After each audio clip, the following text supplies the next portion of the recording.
राजधानी देहरादून में गर्मी से लोगों को दो चार होना पड़ रहा है। लगातार गर्मी बढ़ रही है।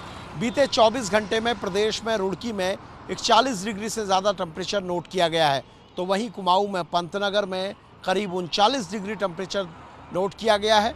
राजधानी में भी हीट स्ट्रोक के संकेत दिए गए हैं, जिसके चलते स्कूलों को आज बंद किया गया है। हालांकि मौसम विभाग का कहना है अगले 1 से 2 दिनों में तापमान में थोड़ा गिरावट होगी, लोगों को गर्मी से थोड़ा राहत मिलेगी। कैमरा पर्सन संदीप बड़ौला के साथ सुरेंद्र डसीला, जी मीडिया, देहरादून। आपने भी ये जिस तरीके से फोरकास्ट दिया था कि इस बीच में गर्मी रहेगी, अभी क्या है सर, गर्मी क्या कंटिन्यू रहेगी? आगे हमको बारिश मिल रही है, थोड़ा सा कैसे, मतलब क्या राहत कब तक मिलने की उम्मीद है, क्या कुछ? देखिए, अभी जो है जो हमारे टेम्परेचर्स हैं स्पेशली प्लेन्स में 39-40 के आसपास चल रहे हैं। लेकिन अभी हीट वेव वाला, जैसे मैंने हमने पहले बताया था, हीट वेव वाली क्राइटेरिया, हमारा जो क्राइटेरिया बना हुआ वो तो फुलफिल नहीं हुआ है, लेकिन कंडीशंस जो इज़ लाइक कि हॉट एंड ह्यूमिड वेदर जैसे है वैसी वाली जो हाई टेम्परेचर वाली कंडीशन बनी हुई है।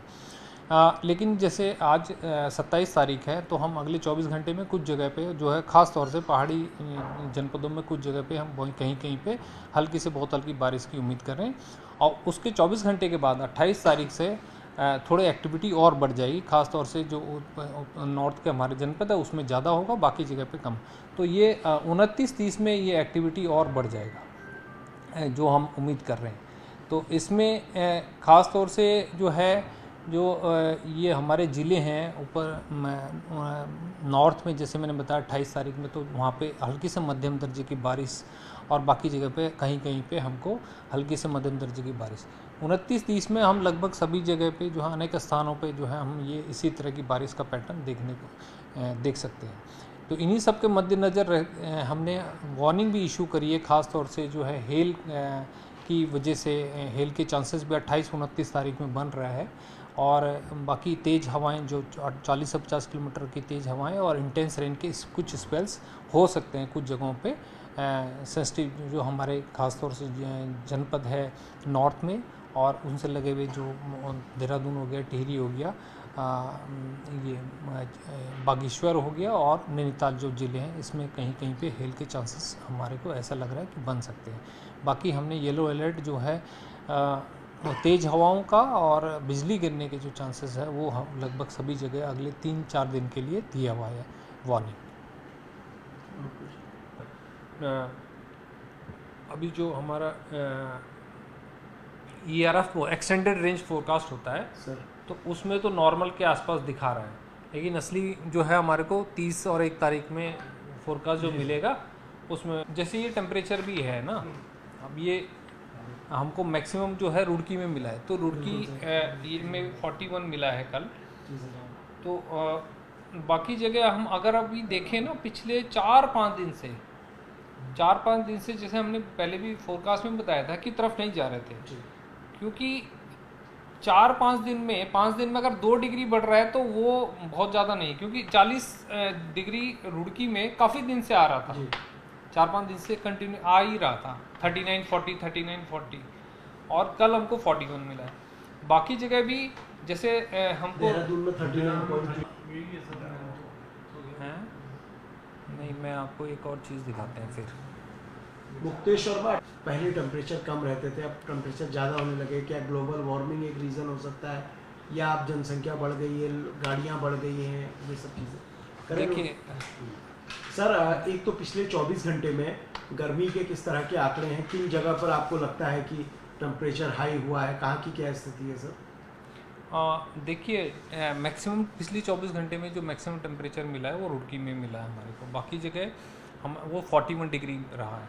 बाकी जगह हमारे को टेम्परेचर 40 के नीचे ही रहे हैं। प्लेन्स में तो रहे ये 39.8 के आसपास, जैसे हमारे को ये पंतनगर का रहा है, उसके बाद 39.2 देहरादून रहा है।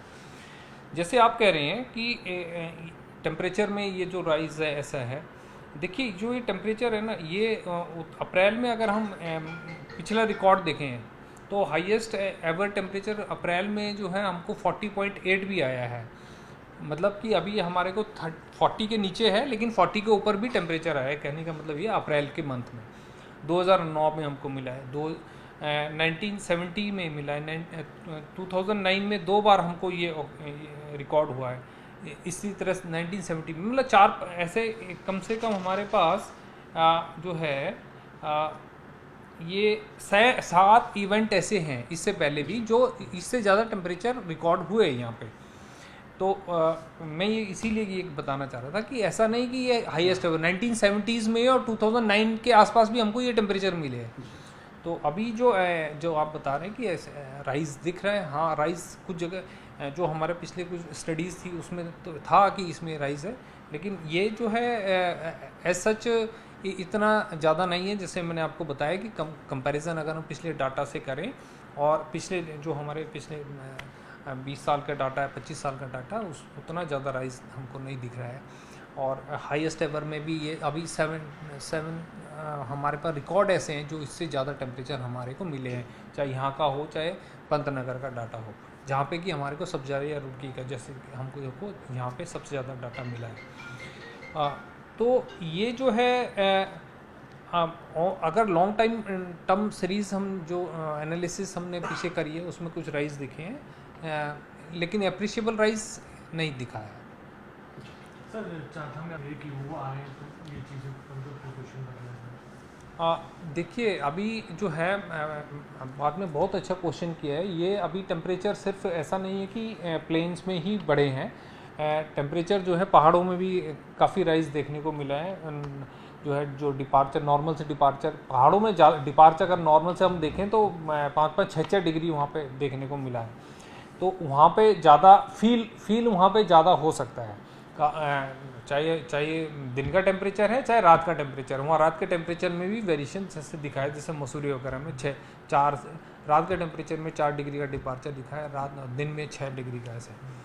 तो इसमें जो है बहुत सा जो हीट वाले जो कंडीशन जैसे मैंने बताया कि हीट वेव तो नहीं है लेकिन हॉट काफ़ी गर्म कंडीशन है।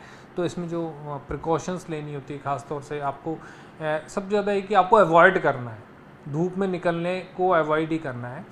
और आपको जितना से ज़्यादा हो सके लिक्विड छाया में रहना है और या लिक्विड का सेवन करना है। तो वो ये सब प्रिकॉशंस बहुत ज़रूरी है ऐसे टाइम पे। और कोई भी ऐसा अनकम्फर्टेबिलिटी ज़्यादा बढ़ती है तो उसके बाद उसको जो है डॉक्टर के पास जो है जाना बहुत ज़रूरी है।